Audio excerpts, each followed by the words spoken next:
சிறுத்தைகள் தலைவர் திரு தோல் திருமாவளவன் அவர்கள்,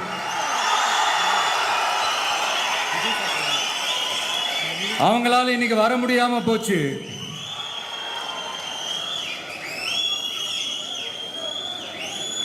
அம்பேத்கர் அவர்களுடைய புத்தக வெளியீட்டு விழாவிற்கு கூட அவரால் கலந்துக்க முடியாத அளவிற்கு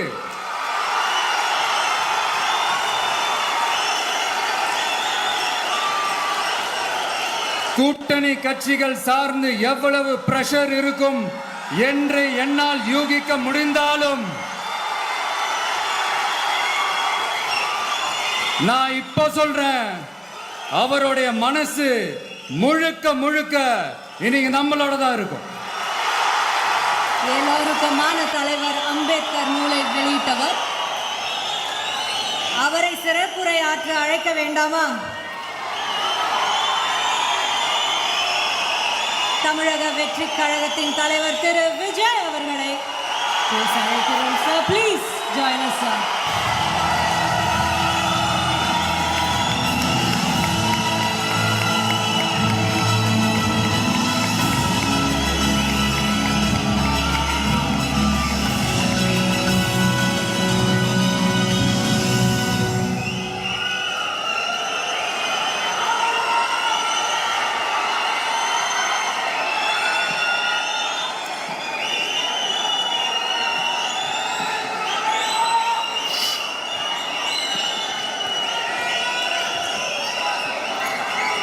எல்லாருக்கும் வணக்கம்.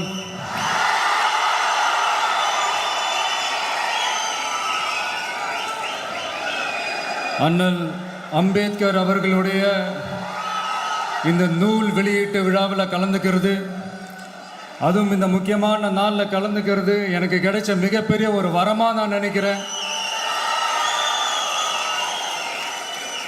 விகடன் குழும நிறுவன தலைவர் திரு ஸ்ரீனிவாசன் அவர்கள், அண்ணல் அம்பேத்கர் அவர்களுடைய பேரன் திரு ஆனந்த் டெல்டும்டே அவர்கள், நீதியரசர் ஓய்வு பெற்ற நீதியரசர் திரு சந்துரு அவர்கள், திரு ஆதவ் அர்ஜுனா அவர்கள், என் நெஞ்சில் குடியிருக்கும்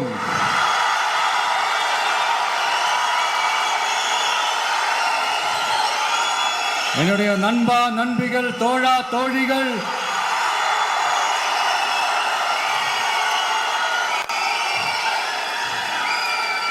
உங்க எல்லாரு கூடவும் இவங்க எல்லாரு கூடவும் இந்த ஸ்டேஜில் நானும் இருக்கிறது எனக்கு ரொம்ப பெருமையா இருக்கு.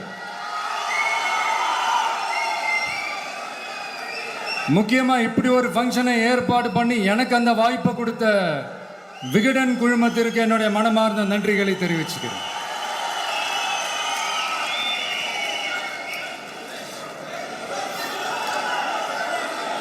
இன்னைக்கும் நிறைய பேர்கிட்ட உங்கள் ஃபேவரட்டான ஹாலிடே டெஸ்டினேஷன் எதுன்னு கேட்டிங்கன்னா நியூயார்க் சிட்டின்னு சொல்லுவாங்க. ஏன்னா அங்கே போய் ஒரு 2-3 நாள் தங்கிட்டு வர்றதே அது ஒரு பெரிய ஸ்டேட்டஸ் ஆகவும் ஒரு பெரிய அச்சீவ்மெண்ட் ஆகவும் நினைப்பாங்க. ஆனால் 100 வருஷத்துக்கு முன்னாடியே நியூயார்க்லாம் போய் அங்கே உலக புகழ் பெற்ற கொலம்பியா யூனிவர்சிட்டியிலலாம் போய் படித்து டாக்டர் பட்டம் வாங்கி சாதித்த ஒரு அசாத்திய மாணவர் ஒருத்தர் இருந்தார். அது கூட பெருசு இல்லை, அவர் எந்த சூழ்நிலையில் அங்கே போய் படித்து சாதிச்சாருன்றதுதான் மிகப்பெரிய விஷயம். அன்னைக்கு அந்த மாணவரை, நீ இந்த சாதியில் பிறந்திருக்கிற, உனக்கெல்லாம் படிக்கிறதுக்கெல்லாம் தகுதி இல்லை, நீ எல்லாம் எதுக்கு ஸ்கூலுக்கு வர, அப்படி இப்படின்ட்டு அவர் வாழ்கிற சமூகமே அவரை தடுத்துச்சு. அதையும் மீறி அந்த மாணவர் பள்ளிக்கூடம் போனால் சக மாணவர்களுடன் சரிசமாக உட்கார்ந்து படிக்க அவருக்கு அனுமதி இல்லை. தாக எடுத்தா தண்ணி கூட குடிக்க முடியல. அப்படி அத்தனை சக்திகளும் அவருக்கு எதிராக இருந்தது. ஆனால் ஒரே ஒரு சக்தி மட்டும்தான், நீ படி, எத்தனை தடைகள் வந்தாலும் படி, தொடர்ந்து படி அப்படின்னு சொல்லிக்கிட்டே இருந்தது. அதுதான் அந்த மாணவருக்குள்ள இருந்த அந்த வைராக்கியம். அந்த சின்ன வயசுல அந்த மாணவருக்குள்ள எப்படி அப்படி ஒரு வைராக்கியம் வந்துச்சுன்னு நினைச்சு பார்க்கும்போது உண்மையிலே பிரமிப்பாக தான் இருந்துச்சு. அந்த வைராக்கியம் தான் அந்த மாணவரை பிற்காலத்தில் இந்த நாட்டோட ஒரு தலை சிறந்த இன்டெலெக்சுவலாக டிரான்ஸ்ஃபார்ம் ஆகிறதுக்கும் காரணமாக இருந்துச்சு. எனக்கு தெரிஞ்ச உலக வரலாற்றிலே இப்படி ஒரு டிரான்ஸ்ஃபர்மேஷனை யாரும் பார்த்துருக்க மாட்டாங்க. அந்த மாணவர் வேற யாரும் இல்லை, நம்மளுடைய அண்ணல் அம்பேத்கர் அவர்கள் தான்.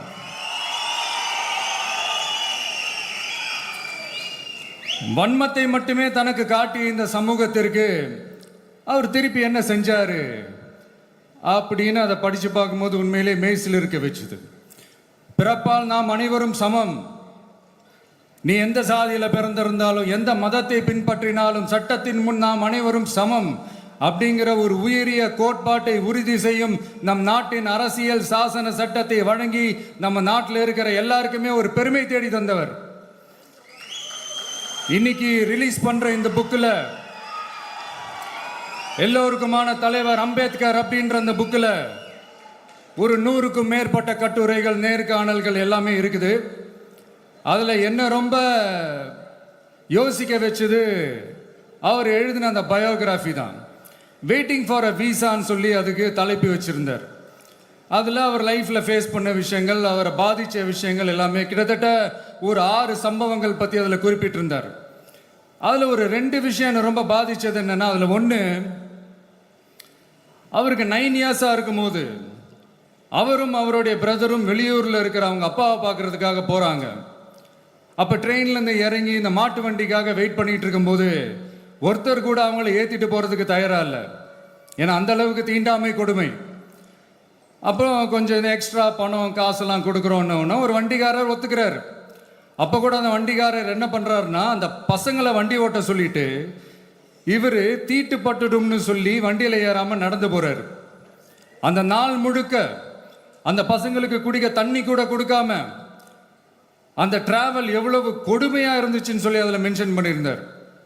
2வது, அதே அம்பேத்கர் அவர்கள் அமெரிக்கா, பிரிட்டன்லலாம் போய் படித்து டாக்டர் பட்டம்லாம் வாங்கி சாதிச்சு ஒரு பெரிய வழக்கறிஞராக இந்தியாவுக்கு திரும்ப வராரு. அப்போ மும்பைக்கு பக்கத்தில் ஒரு கிராமத்துக்கு அவரை கூப்பிடுறாங்க. அப்போ அவர் ஒரு அரசாங்க பொறுப்பில் இருக்கிறார். அந்த கிராமத்துக்காரங்க ஒரு வண்டியை ஒன்று ஏற்பாடு பண்ணி அவரை கூட்டிகிட்டு வரணும்னு நினைக்கிறாங்க. ஆனால் அந்த வண்டி ஓட்டுறவர் அவருக்கு சமமாக உட்காந்து வண்டி ஓட்டுறதுக்கு யோசிக்கிறார், மறுக்கிறார். ஒரு லண்டனுக்கு போய் ஒரு பாரிஸ்டர் பட்டம் வாங்கிய அம்பேத்கரை விட ஒரு வண்டி ஓட்டுறவர் தன்னை உயர்ந்தவனா நினைக்கிறார். அதுதான் அந்த சமூக கொடுமை தான் அவரை சமத்துவத்துக்காக போராட வச்சது. எனக்கு Redmi Note 14 series, super camera, super AI. எனக்கு ஒரு டவுட்டுங்க. இன்னைக்கு திரு அம்பேத்கர் அவர்கள் உயிரோடு இருந்திருந்தா என்ன நினைப்பாரு? இன்னைக்கு இருக்கிற நம்ம இந்தியாவை பார்த்து அவர் பெருமைப்படுவாரா, இல்லை வருத்தப்படுவாரா, இல்லை அப்படியே வருத்தப்பட்ட எதை நினைச்சு வருத்தப்படுவாரு? இன்னைக்கு நம்ம நாடு முழு வளர்ச்சி அடையணும்னா ஜனநாயகம் காக்கப்படணும். அந்த ஜனநாயகம் காக்கப்படணும்னா அரசியலமைப்பு சட்டம் காக்கப்படணும். அதுக்கான பொறுப்பு, அந்த கடமை நம்ம ஒவ்வொருத்தருக்கிட்டையும் இருக்கணும்னு தோணுச்சு. அந்த பொறுப்போடும் அந்த கடமையோடும் தான் இதை நான் ஆணித்தரமாக சொல்கிறேன்.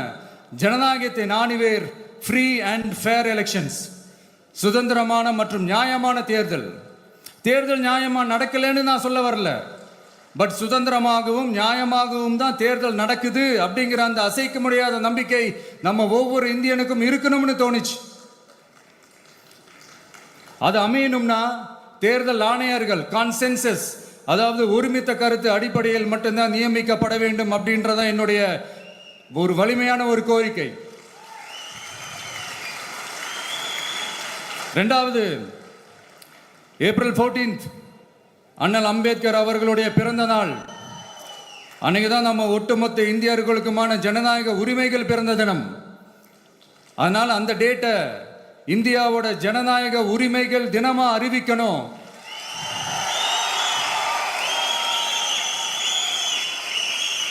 அப்படின்றத என்னுடைய இன்னொரு தாழ்மையான ஒரு வேண்டுகோள். அது இந்திய ஒன்றிய அரசிடம் நான் முன்வைக்கிறேன்.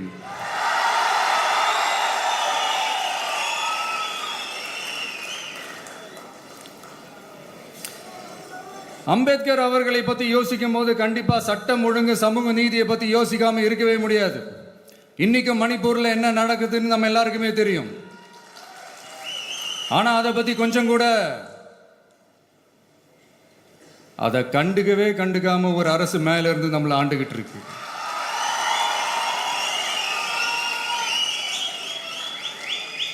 சரி, அங்கதான் அந்த அரசு அப்படி இருக்குன்னா இங்க இருக்கிற அரசு எப்படி இருக்கு?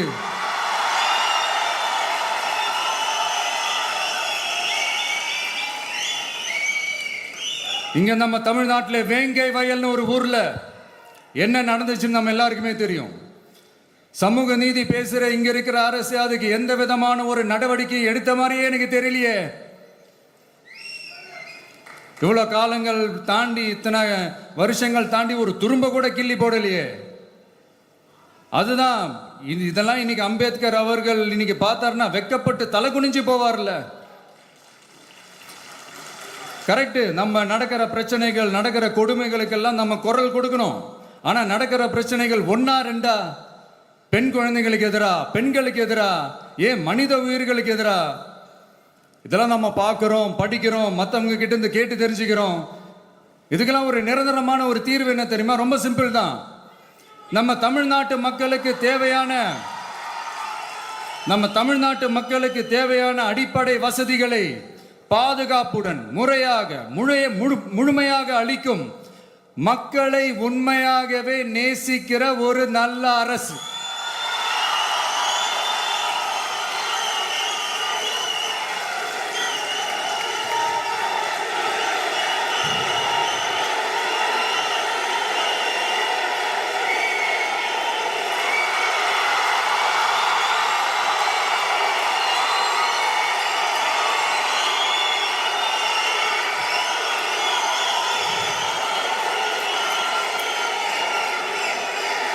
அதான் சொன்னேன், இது அமைஞ்சிட்டாலே போதும். அதான் ரொம்ப சிம்பிள்னு சொன்னேன். அதனால இங்க டெய்லி நடக்கிற பிரச்சனைகளுக்கு சம்பிரதாயத்துக்காக ட்வீட் போடுறதும், சம்பிரதாயத்துக்காக அறிக்கை விடுறதும், சம்பிரதாயத்துக்காக நானும் மக்களா இருக்கிறேன்னு காட்டிக்கிறதும், சம்பிரதாயத்துக்காக மழை தண்ணியில நின்று போட்டோ எடுக்கிறதும்,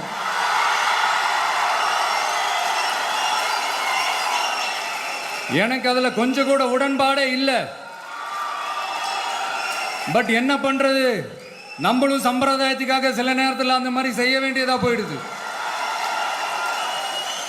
அதாவது என்ன சொல்ல வரேன்னா, மக்களோட உரிமைகளுக்காகவும் அவங்களோட உணர்வு பூர்வமாக இருக்கணும்.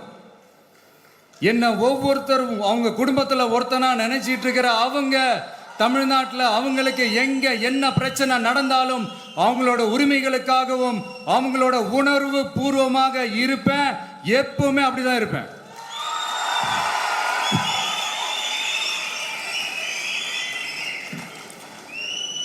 மக்கள் உணர்வுகளை மதிக்க தெரியாத, மக்களுக்கு அடிப்படை சமூக நீதியான பாதுகாப்பை கூட உறுதி செய்ய இயலாத, கூட்டணி கணக்குகளை மட்டுமே நம்பி இருமாப்புடன் 200 வெல்வோம்,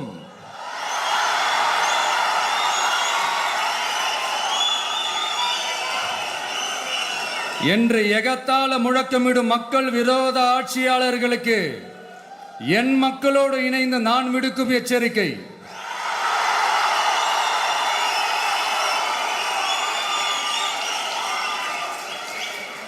நீங்க உங்களோட சுயநலனுக்காக பல வழிகளில் பாதுகாத்து வரும் உங்கள் கூட்டணி கணக்குகள் அனைத்தும் 2026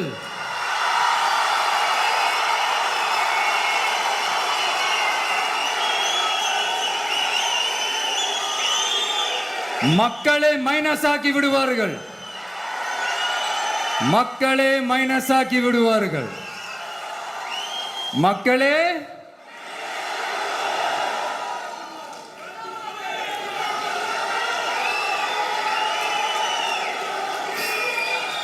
எனக்கு இந்த வாய்ப்பு கொடுத்த விகடன் குழுமத்திற்கும் வந்திருக்கும் பெரியோர்களுக்கும் சான்றோர்களுக்கும் மீண்டும் என்னுடைய வணக்கங்கள், மீண்டும் என்னுடைய நன்றிகள். கடைசியா ஒரே ஒரு விஷயம், விடுதலை சிறுத்தைகள் தலைவர் திரு தோல் திருமாவளவன் அவர்கள்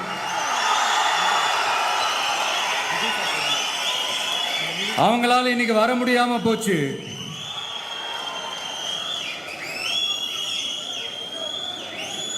அம்பேத்கர் அவர்களுடைய புத்தக வெளியீட்டு விழாவிற்கு கூட அவரால் கலந்துக்க முடியாத அளவிற்கு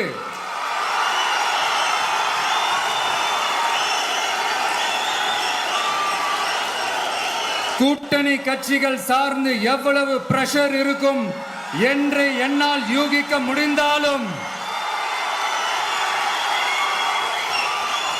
நான் இப்ப சொல்றேன், அவருடைய மனசு முழுக்க முழுக்க இன்னைக்கு நம்மளோட தான் இருக்கும். நன்றி, வணக்கம்.